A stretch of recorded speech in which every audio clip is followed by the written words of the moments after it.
अस्सलामुअलैकुम, आप देख रहे हैं परदेश से देश तक। मैं हूं फैसल अब्बासी। हुकूमत की रवानगी में चंद दिन बाकी हैं, लेकिन कानून साजी पे हुकूमत ने खासा ज़ोर दे रखा है। इस कानून साजी को लेकर पाकिस्तान में एक तनकीद भी हो रही है कि इतने बड़े पैमाने पे ये कानून साजी इतने कलील वक्त में क्यों की जा रही है। लेकिन जिन इदारों से मुताल्लिक़ या जिन शोबों से मुताल्लिक़ ये कानून साजी है, उसमें जो लोग हैं वो इसका खैर मकदम भी कर रहे हैं। अब हाल ही में जो कानून साजी हुई है उसमें ओवरसीज़ पाकिस्तानियों के लिए बहुत से खुशखबरियाँ हैं। ओवरसीज़ पाकिस्तानी 4 माह तक बग़ैर टैक्स दिए अपना फ़ोन इस्तेमाल कर सकेंगे। पोर्टल का आगाज़ भी हो गया है। और सबसे इम्पॉर्टेंट बात यह है कि जो सबसे देरीना मसला था, जो ओवरसीज़ पाकिस्तानियों के पाकिस्तान में जायदादों पर कब्ज़े हो जाते हैं और फिर मामला जब लिटिगेशन में जाता है, अदालतों में जाता है, तो वो बहुत तूल पकड़ता है। वो पाकिस्तान का रिवायती जो निज़ाम इंसाफ़ है उसकी सुस्त रवी की नज़र हो जाता है। अब हाल ही में हुकूमत की जानिब से जो फ़ास्ट ट्रैक कोर्ट्स हैं उसकी मंजूरी दी गई है और ये इसको लेकर जो पाकिस्तानी हैं वो खासे इस मामले को लेकर खासे इसका खैर मकदम भी कर रहे हैं। जो मुताल्लिका हाई कोर्ट होगी इब्तदाई तौर पे वो इस सारे मामले को देखेगी और जो नीचे ट्रायल कोर्ट्स होंगी उन्हें तकरीबन 100-120 दिन के अंदर जो केस उनके सामने आएगा उसका उन्हें फ़ैसला करना होगा। और जो अगर हम बात करें सिर्फ इस्लामाबाद की हम बात करें, तकरीबन 1600 के करीब जो पाकिस्तानी हैं उनकी जायदादों पर कब्ज़े की शिकायत मौजूद हैं और बाकी शहरों में भी इसी तरह एक बहुत बड़ा नंबर है। ओवरसीज़ पाकिस्तानी इस बात का बारहा शिकवा करते रहे हैं, वो बार बार इस बात पे हुकूमत को ये कहते रहे हैं या तो वो रिवायती पाकिस्तान का जो निज़ाम इंसाफ़ है या जो ब्यूरोक्रेसी है उसकी नज़र उनके मामलात हो जाते हैं। इस सिलसिले में फ़ास्ट ट्रैक कोर्ट्स जो हैं वो होनी चाहिए, फिर उनमें ऑनलाइन जो हाज़री है या पेशी है उसकी सहूलियात भी होनी चाहिए। तो अब ये मंजूरियाँ ली गई हैं और मैं समझता हूँ कि इसके बाद काफ़ी हद तक जो शिकायत हैं उनका अज़ाला हो जाएगा। और आपको इंटरेस्टिंग बात ये बताऊं कि ये जो फ़ास्ट ट्रैक कोर्ट्स अमल में लाई जा रही हैं इनके जज की तकर्री हाई कोर्ट जो मुताल्लिका हाई कोर्ट होगी उसके चीफ़ जस्टिस करेंगे और सुपरवाइजरी रोल भी इसमें मुताल्लिका हाई कोर्ट का ही होगा। ये कितनी बड़ी पेशरफ्त है, इस पर जब हम बात करते थे तो पहले भी हमारे साथ जो शुरका थे वो कहते ये थे कि अदालतें पहले भी मौजूद हैं ओवरसीज़ पाकिस्तानियों के मसाइल देखने के लिए, लेकिन उनकी तादाद बढ़ा दी जाए। कुछ हमारे दोस्तों का ये कहना था कि इन अदालतों को एक डेडिकेटेड होनी चाहिए और जो ऑनलाइन की सहूलियात हैं वो दी जानी चाहिए, क्योंकि बाज़ औक़ात ये होता है कि एक शख्स बरतानिया से या यूरोप के किसी और मुल्क से या फिर गल्फ़ से वो आता है अपने मामलात के लिए, अपनी प्रॉपर्टी के केस के लिए, और फिर सिर्फ़ एक पेशी के लिए उसको आना जाना करना पड़ता है। ऑनलाइन होने की वजह से कम अज़ कम ये सहूलत हो जाएगी कि जो एक ताअत्तुल आता है या डिले आता है वो कम हो जाएगा और इंसाफ की फराहमी कुछ फ़ास्ट ट्रैक हो जाएगी। अब ओवरसीज़ पाकिस्तानी इस पे क्या उनके तासुरात हैं, इस पर हम बात करेंगे और कितना खुशाइंद है और वाक़तन अब जो है वो इंसाफ होता नज़र आएगा। नईम नक्शबंदी साहब ओवरसीज़ वेलफेयर काउंसिल से हमारे साथ मौजूद हैं। नक्शबंदी साहब बहुत शुक्रिया आपका, आपसे गुफ्तगू करेंगे। बैरिस्टर अमजद मलिक साहब साबिक चेयरमैन OPF हैं। मलिक साहब thank you very much for your time, आपसे भी गुफ्तगू करेंगे। असलम शेख साहब माहिर कानून हैं, इंटरनेशनल लॉ एक्सपर्ट हैं। शेख साहब बहुत शुक्रिया आपका, आपसे गुफ्तगू करेंगे। और ब्यूरो चीफ 92 न्यूज़ UK ग़ुलाम हुसैन अवान साहब भी हमारे साथ मौजूद हैं। अवान साहब thank you very much for your time, आपसे भी हम गुफ्तगू करेंगे। मैं सबसे पहले नईम नक्शबंदी साहब आपकी तरफ आता हूँ। पाकिस्तान में तो वैसे कानून साजी पे खासा एक शोर मचा हुआ है, ज़ाहिर है सियासत है, हुकूमत वालों ने कहना हमने बड़ा काम कर दिया, अपोजिशन ने कहना ये सही नहीं हो रहा, लेकिन इस कानून साजी के समरात आप समझते हैं कि ओवरसीज़ पाकिस्तानियों तक अब पहुँच पाएंगे?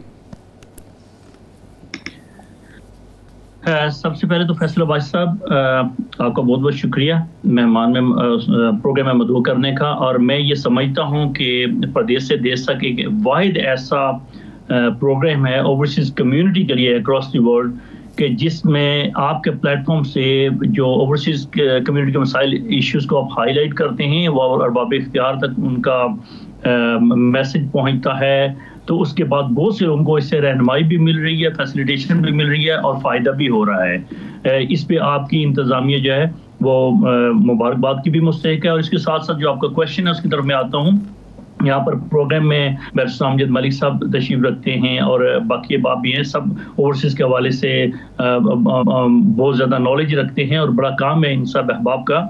देखें जी, ओवरसीज़ कम्युनिटी इस टाइम 1.8 मिलियन के लगभग जस्ट हम बरतानिया में हमारी ओवरसीज़ कम्युनिटी मौजूद है, पाकिस्तानी कश्मीरी। अब मसाइल वही के वही हैं, पुराने मसाइल उसी हवाले से चल रहे हैं। जो चीज़ें आ रही हैं, नई कानून साजियाँ भी हो रही हैं, मगर मैं समझता हूँ कि इसमें कम्युनिटी को उस लिहाज से जो कहा जाता है, किया जाता है, वो उस तरह मिल नहीं रहा, उनको समरात उसके नज़र नहीं आ रहे। अब जो कोर्ट्स के हवाले से मामला थे, अब ओवरसीज़ कमीशन बना हुआ है, वो एक दखाना बन के रह गया है। बाकी भी जो इदारे ओवरसीज़ के हवाले से बनाए जा रहे हैं या बने हुए हैं, वो ऑपरेशनल नहीं है। उनसे ज़्यादा तो जो वहाँ पे रेवेन्यू डिपार्टमेंट है या वो इदारे जो लोकल है, DPOs हैं, DCOs हैं, उनको डायरेक्ट जो कम्युनिटी अप्रोच करती है वो ज़्यादा फैसिलिटेट करें। और जो मुख्तस किए गए इदारे, वहाँ से उस तरह की कुछ अर्सा से उनको कम्युनिटी को से आसानियां पैदा नहीं हो रही। यहाँ पे एक और बात हाईलाइट करना बहुत जरूरी है कि 2017-18 में, उसके बाद 19 में हाई कोर्ट ने जो 36 अजला में एक्सपीडाइट करने के लिए ओवरसीज केसेस को इन्होंने बिल्कुल एक कानून साजी की नोटिफिकेशन निकाला। आप बिलीव करें, बड़ी ऑनेस्टी से, जिम्मेदारी से अर्ज कर रहा हूँ कि 2019 से कुछ ऐसे केस जो OPWC के प्लेटफॉर्म से हमने भिजवाए, 2020 में, 21 में, अभी तक 2-2.5 साल हो गए वो cases local court, civil courts में अब जो मौजूद हैं ओवरसीज की। उसके साथ हमने ये भी किया कि उन वकला को, जो उन पार्टीज के वकला थे जो विक्टिम्स हैं उनके, उन्होंने वो नोटिफिकेशन साथ लगा के डिस्ट्रिक्ट सेशन जजेस को वो लिखा कि ये ओवरसीज केस है, इसको ओवरसीज कोर्ट्स में ट्रीट किया जाए और इसको एक्सपीडाइट किया जाए, जिसके लिए ऑर्डर्स हैं 3 to 6 मंथ। आप बिलीव करें कि 2-2 साल हो गए वो उसी तरह पड़े हुए हैं। तो अगर तो ये कानून साजी हकीकत में कम्युनिटी को फैसिलिटेट करने के लिए, फिर तो हम इसको वेलकम भी करेंगे, हम अप्रिशिएट भी करेंगे। और अगर ये खाली कागजी हद तक पहले जिस तरह चल रहा है उसी तरह रहा तो फिर इसमें नक्शबंदी साहब, मैं दीगर पैनलिस्ट की तरफ भी जाऊंगा, लेकिन मेरा एक सवाल और भी है आपसे। हाल ही में जो पाकिस्तान के दफ्तर खारजा है, उसकी सिफारिश पे ये हुआ कि बहुत बड़ी शिकायत इस सारे तनाजुर में लोगों को ये थी कि जो मकामी इंतज़ामिया है, DC ऑफिस है, AC ऑफिस है, वो भी ताउन नहीं कर रहा होता। तो फिर ओवरसीज़ कम्युनिटी के लिए एक फोकल पर्सन भी वहाँ मुख्तस किया गया DC ऑफिस में, लेकिन उसके साथ बाज़ दोस्तों का कहना था कि ये तो पहले से मौजूद होता है, वो काम नहीं कर रहे होते। अगर इस तरह के इक़दामात हैं, फास्ट ट्रैक कोर्ट हो जाए, ओवरसीज़ पाकिस्तानियों के फोकल पर्सन मौजूद हों, बेहतरी की उम्मीद हम किस हद तक कर सकते हैं, या ये हुकूमत बदलते ही फिर से हम उसी डगर आ जाते हैं जो पुराने हमारे सिलसिले हैं? सर फैसलाबाद साहब, ये मैं इस बारे में मैं ये ज़रूर कहना चाहूँगा कि देखें, जो पहले एक हुकूमत चल रही होती है 2.5 साल, 3 साल, 4 साल, 5 साल, उसमें जो सेटअप बना होता है वो यूं ही बदलता है, क्योंकि उसमें जो हेड्स हैं वो तैनातियां सियासी पॉलिटिकल होती हैं। जो भी पॉलिटिकल पार्टी आती है वो अपनी तैनाती करती है, ब्यूरोक्रेसी अपना काम करती रहती है। मगर मैं ये समझता हूँ कि जो भी फोकल पर्सन लगाएंगे, जब तक चीफ मिनिस्टर ऑफिस से या प्राइम मिनिस्टर ऑफिस से जब तक वहां से ये अहबाब अपनी जिम्मेदारियों को नहीं ऐसा तरीके से देखेंगे, तो नीचे ये जितने भी फोकल पर्सन जो मर्जी लगा लें, वो डेफिनेटली डिप्टी कमिश्नर्स या DCOs या DPOs से पावरफुल तो हो नहीं सकते। वो उनके सबऑर्डिनेट मिलके उनके साथ काम करते हैं और उनके डायरेक्टली उनके इख्तियारात भी नहीं होते। अभी भी आप देख लें, ओवरसीज कमीशन का लॉज में जो अभी पंजाब में हुई है, थोड़ी सी तरमीम हुई थी, अभी तक डायरेक्ट किसी भी ओवरसीज कमीशन की कमेटी या OPF की किसी के पास भी डायरेक्ट इख्तियारात नहीं। ये पोस्ट ऑफिस है, यहाँ से आगे चीजें ट्रांसफर होती हैं और जाती फिर उसी ब्यूरोक्रेसी डिस्ट्रिक्ट मैनेजमेंट के पास ही आती हैं।